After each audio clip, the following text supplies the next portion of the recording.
नमस्कार विद्यार्थी मित्रांनो, जीवन कौशल्य विकासासाठी नेमक्या कोणकोणत्या पद्धती आहेत त्याचा आपण विचार करत आहोत.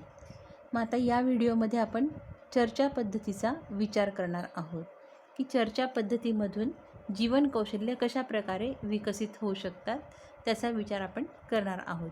मग सुरुवातीला चर्चा पद्धती नेमकी काय आहे तर हा विचार इथे लक्षात घ्यायचा आहे. इथे असं म्हटलं की ज्या घटकावर चर्चा करायची आहे तो घटक साधारण 1 आठवड्यांपूर्वी विद्यार्थ्यांना सांगणं अपेक्षित आहे. म्हणजे तुम्ही आपले जो विषय शिकवतात, तुमचा टीचिंगचा जो काही सब्जेक्ट आहे तर त्या विषयामध्ये असा एखादी पाठ्यघटक असेल की त्यावरती चर्चा ही आयोजित करता येऊ शकते. मग त्या घटकाच्या संदर्भात 1 आठवडापूर्वी म्हणजे तुम्ही चर्चा करणार आहात त्याच्या साधारण 1 आठवड्याच्या पूर्वी तुम्ही विद्यार्थ्यांना सूचना करायची आहे की ह्या घटकावर आपल्याला चर्चा करायची आहे, तुम्ही त्याचा नीट अभ्यास करून ठेवा. मग आता हे का सांगायचं असेल, कारण चर्चा जर आपल्याला करायची आहे तर त्या चर्चेसाठी विद्यार्थ्यांना त्या विषयातले बारकावे माहीत असणं गरजेचं आहे. कारण ही चर्चा त्यांची लाईव्ह असणार आहे, त्यांना तात्काळ ते मुद्दे सुचले पाहिजे आणि म्हणूनच त्यासाठी विद्यार्थ्यांना 1 आठवड्याच्या आधी तो विषय माहीत असणं गरजेचं आहे. मग पुढे असं म्हटलेलं आहे की हा जो विद्यार्थी आहे तर त्या 1 आठवड्यामध्ये त्या घटकाचा अभ्यास करेल. मग चर्चा पद्धतीमध्ये बैठक व्यवस्था जी आहे तर ही वैशिष्ट्यपूर्ण असते. मग वैशिष्ट्यपूर्ण म्हणजे कशी, तर चर्चा ही साधारण 8 ते 10 विद्यार्थ्यांमध्ये अपेक्षित आहे. मग हे जे काही 8 ते 10 विद्यार्थी आहेत तर त्यांना एकमेकांच्या समोर म्हणजे त्यांना समोरासमोर बसवणं इथे गरजेचं आहे. कारण चर्चा करत असताना एकमेकांची मतं जी आहे तर ती सांगण्यासाठी त्यांना त्यांचे चेहरे दिसले पाहिजे, त्यांना त्यांच्याशी सहज बोलता आलं पाहिजे आणि म्हणून त्यांना समोरासमोर अशा स्वरूपात बसवायचं आहे. साधारण सी आकार किंवा एल आकार किंवा मग आणखी वर्तुळाकार ही सगळ्यात जास्त योग्य असलेली बैठक व्यवस्था आहे. जर वर्तुळाकार आपण घेतली तर त्यामध्ये प्रत्येकाला एकमेकांचा चेहरा दिसतो आणि ते सहज आपले मतं एकमेकांना सांगू शकतात आणि म्हणून यासाठी अशी वैशिष्ट्यपूर्ण बैठक व्यवस्था शिक्षकाला करून घेणं गरजेचं असतं. म्हणूनच ही जी चर्चा पद्धती आहे ही पूर्णपणे प्री प्लॅन असते, कारण याला बऱ्याचशा गोष्टी ज्या आहेत त्या नियोजित कराव्या लागतात.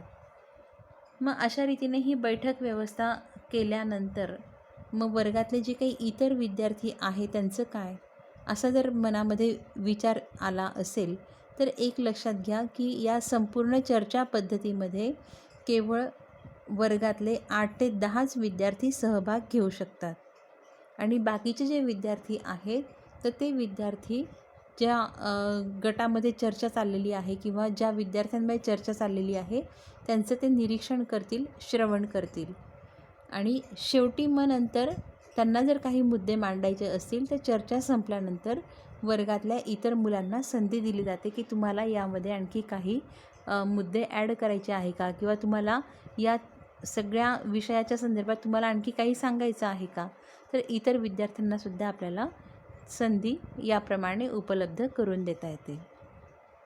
आता गटचर्चा आपण मागे शिकलो आणि आता चर्चा पद्धती इथे तुम्ही लक्षात घेतली.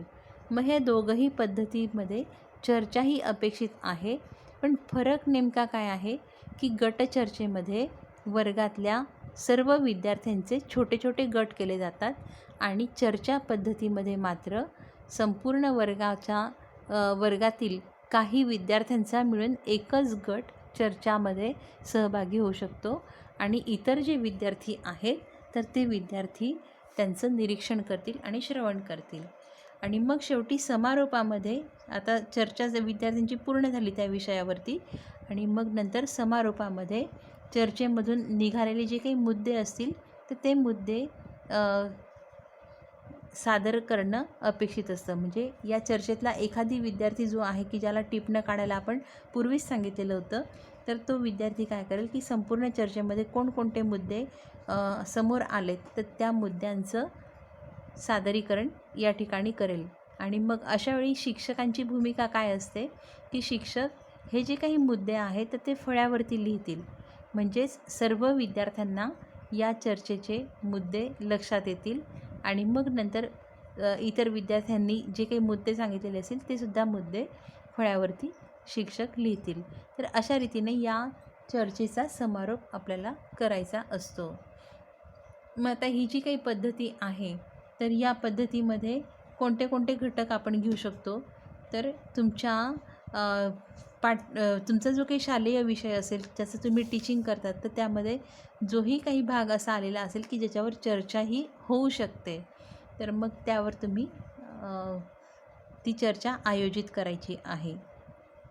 विज्ञान आणि भूगोल या विषयामध्ये बरेचसे विषय आहे, जसं प्रदूषण हा जो भाग आहे तर या ठिकाणी ही चर्चा होऊ शकते. किंवा मग भाषा विषयांमध्ये जर काही कथा असतील तर त्या कथेमध्ये जे प्रसंग घडलेले असतील तर त्याच्या संदर्भात सुद्धा आपण चर्चा निर्माण करू शकतो की या कथेमध्ये लेखकाचं हे जे मत आहे ते तुम्हाला किती सपटलेलं आहे, किंवा मग यामध्ये आणखी कोणत्या गोष्टी इष्ट होत्या किंवा कोणत्या गोष्टी चुकीच्या होत्या, अशा स्वरूपात आपण ही चर्चा आयोजित करू शकतो. तर एकंदरीत ही चर्चा पद्धती आपल्याला का आयोजित करायची किंवा हिचा वापर का करायचा आहे, तर यामधनं काही जीवन कौशल्य जे आहेत तर ते विकसित होतात. मग काही जीवन कौशल्य म्हणजे कोणती, तर साधारणपणे चिकित्सक विचार कौशल्य आणि प्रभावी संप्रेषणाचं जे कौशल्य आहे तर हे विद्यार्थ्याच्या अंगी विकसित होतं. म्हणून चर्चा पद्धतीचा वापर करणं आवश्यक आहे. तर अशा रीतीने हे जे काही विविध जीवन कौशल्य आहे तर ते विकसित करण्यासाठी शिक्षकाला अशा वेगवेगळ्या पद्धती वापरायच्या असतात. मग त्यातलीच एक पद्धती जी आहे ती म्हणजे समस्या निराकरण पद्धती. मग आता समस्या निराकरण पद्धतीचा अर्थ जर आपण लक्षात घेतला तर ज्यावेळी समस्या समोर येते तर ही समस्या सोडवण्यासाठी काही टप्पे दिलेले असतात, तर त्या टप्प्यांचा वापर करून किंवा त्या पायऱ्यांनी ती समस्या आपल्याला सोडायची असते किंवा त्या समस्येचं निराकरण करावायचं असतं. तर अशा पद्धतीला आपण समस्या निराकरण पद्धती असं म्हणतात. मग आता हे टप्पे किंवा पायऱ्या नेमक्या कोणत्या आहे तर त्याचा विचार या ठिकाणी आपल्याला लक्षात येतो. सगळ्यात पहिलं म्हणजे सुरुवातीला समस्येची पार्श्वभूमी जी आहे तर ती विद्यार्थ्यांना सांगायची असते. नेमकी समस्या जी आहे तर ती नेमकी समस्या समोर मांडणं गरजेचं असतं. जसं आपण मागेही म्हटलं होतं की ही जी काही समस्या आहे ही कौटुंबिक असू शकते, एखाद्या विद्यार्थ्याची वैयक्तिक असू शकते, शाळेच्या एखाद्या कार्यक्रमाच्या संदर्भातली असू शकते किंवा मग आपल्या पाठ्य घटकातली सुद्धा समस्या असू शकते. तर ही समस्या सोडविण्यासाठी विद्यार्थ्यांना आपल्याला प्रवृत्त करायचं आहे. शिक्षक तर स्वतः सक्षम असतोच, ह्या समस्या शिक्षक सहजतेने सोडवू शकतो, कारण शिक्षक हा पूर्ण ज्ञानी असतो किंवा मग आणखी तो सक्षम असतो आणि म्हणून मग हा ज्ञानी असलेला किंवा सक्षम असलेला शिक्षक चुटकीसरशी या छोट्या छोट्या समस्या सोडवतो, त्याला त्याचा अनुभव पण असतो. परंतु आपल्याला हे बीज किंवा हा संस्कार आपल्या विद्यार्थ्यांमध्ये रुजवायचा आहे आणि म्हणून शक्यतो अशा समस्या विद्यार्थ्यांना सोडवण्यासाठी प्रवृत्त करायचे आहे. मग त्यासाठी सर्वात आधी काय करायचं आहे की जी काही समस्या असेल तर ती विस्कळीत स्वरूपात सुरुवातीला लक्षात येते आणि त्या विस्कळीत स्वरूपाचं आपल्याला नेमकं पण जे आहे तर ते तयार करून विद्यार्थ्यांच्या पुढे मांडायचं आहे. आता उदाहरणार्थ जर सांगायचं झालं तर जसं आपण प्रदूषणाचे बरेच हे घेतलेत, परंतु शाळेमध्ये काही विद्यार्थी जे आहेत तर ते विद्यार्थी उशिरा वर्गात येतात. मग अशा स्वरूपाची ही समस्या आहे. मग ही समस्या म्हणजे ही समस्या विद्यार्थ्यांच्या पुढे मांडल्यानंतर मग त्याच्यावरचे उपाय आपल्याला विद्यार्थ्यांकडनं तयार करून घ्यायचे आहेत. म्हणून मग ही दुसरी पायरी काय आहे की समस्या निश्चित झाल्यानंतर समस्या सोडवण्यासाठीचे पर्याय शोधायचे आहेत. मग हे पर्याय विद्यार्थ्यांच्याकडून आपल्याला गोळा करायचे आहेत. मग एक विद्यार्थी काय सांगेल, दुसरा विद्यार्थी काय सांगेल. आता हे जे काही उशिरा येणारे विद्यार्थी आहेत, मग ह्या उशिरा येणाऱ्या विद्यार्थ्यांची आधी कारणं जाणून घेतले पाहिजे. मग एखादी विद्यार्थी सांगेल की आपल्याला आधी त्यांची कारणं पाहिजे. दुसरा विद्यार्थी म्हणेल की नाही, आपल्याला त्यांना काहीतरी शिक्षा केली पाहिजे. आणखी कोणीतरी म्हणेल की नाही आपल्याला त्यांच्या पालकांना भेटावं लागेल, किंवा मग आणखी जो विद्यार्थी वेळेवर हजर राहतो त्याला आपण काहीतरी बक्षीस दिलं पाहिजे. असे अनेक पर्याय या समस्या सोडवण्यासाठीचे येऊ शकतात. आणि म्हणून या सर्व पर्यायांना लक्षात घेऊन अचूक पर्याय कोणता आहे, मग हा अचूक पर्याय 1 असू शकतो, 2 असू शकतो, 3ही असू शकेल. तर या अचूक पर्यायावरती कार्यवाही होणं गरजेचं आहे. आणि ही कार्यवाही करत असताना जर असं लक्षात आलं की नाही आपण जो पर्याय निवडलेला आहे तर ह्या पर्यायावरती काही उपयोग होत नाही, किंवा मग हा पर्याय वापरून ही समस्या सुटत नाही असा जर विचार आला, तर त्यावेळी आपल्याला पुढचा नवीन जो काही पर्याय असेल तर त्या पर्यायाचा वापर करायचा असतो. तर एकंदरीत अशा स्वरूपाची ही समस्या निराकरणाची पद्धती आहे. तर या समस्या निराकरण पद्धतीमधून समस्या निराकरण हे जे काही जीवन कौशल्य आहे हे विकसित होतं. तसंच तणावाचं व्यवस्थापन जे आहे आणि निर्णय क्षमता अशा स्वरूपाचे जीवन कौशल्य जे आहेत हे विकसित होत असतात. म्हणून शक्यतो ज्याही समस्या निर्माण होतील तर त्या समस्या सोडवण्यासाठी शिक्षकांनी केवळ मार्गदर्शन करायचं आहे, परंतु ती समस्या सोडवणे हे विद्यार्थ्यालाच करू द्यायचं आहे. याच्यानंतरची पुढची पद्धती जी आहे ती गोष्ट पद्धती आहे. ही जी गोष्ट पद्धती आहे तर ही अध्यापनाची पद्धती आहे.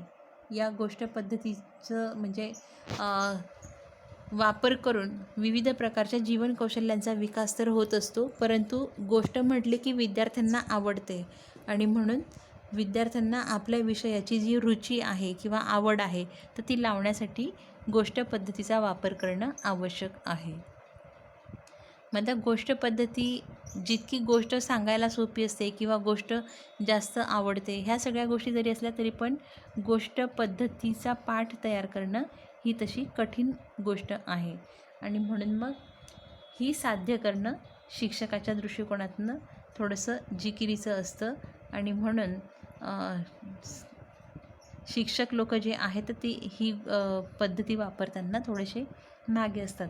तर यामध्ये काय आहे की जो काही पाठ्यघटक असतो तर त्या पाठ्यघटकाला गोष्टीच्या स्वरूपामध्ये आपल्याला मोल्ड करायचं असतं किंवा तसं ते आपल्याला तयार करायचं असतं. आपली जोही पाठ्यघटक असेल तर तो पाठ्यघटक धड्याच्या स्वरूपामध्ये असतो. मग या धड्याला गोष्टीच्या स्वरूपात मांडताना छोटे छोटे वाक्य तयार करावे लागतात, काही संवाद तयार करावे लागतात. तर हे कौशल्य आहे आणि हे विद्यार्थ्यांमध्ये आपल्याला रुजवायचं आहे. किंवा मग शिक्षकामध्ये ते जर असेल तर मग विविध प्रकारच्या गोष्टी ज्या आहेत तर शिक्षक पाठ्यघटकाला धरून त्या गोष्टी तयार करू शकेल. तर अशा रीतीने ही गोष्ट पद्धत आपल्याला वापरायची आहे. मग ही जी गोष्ट आहे तर ही सांगितल्यानंतर किंवा या गोष्ट पद्धतीचा वापर केल्यानंतर कोणकोणत्या प्रकारचे जीवन कौशल्य विकसित होतात, तर इथे लक्षात येतं आहे की सर्जनशील विचार कौशल्य. सर्जनशील विचार कौशल्य हे जे आहे तर यामधून नवनिर्मिती विद्यार्थ्यांना लक्षात येते की हा पाठ्यघटक आहे आणि त्या पाठ्यघटकापासून गोष्ट तयार करणं हे म्हणजे काय की हे नाविन्य आहे याच्यामध्ये. आणि म्हणून सर्जनशील विचार कौशल्य जे आहे तर हे यामध्ये विकसित होतं. दुसरं चिकित्सक विचार कौशल्य आणि संभाषण कौशल्य हे देखील या गोष्ट पद्धतीतून विकसित होत असतात. तर अशा रीतीने या सगळ्या ज्या काही पद्धती आहेत तर यातनं ही जीवन कौशल्ये विकसित होत असतात.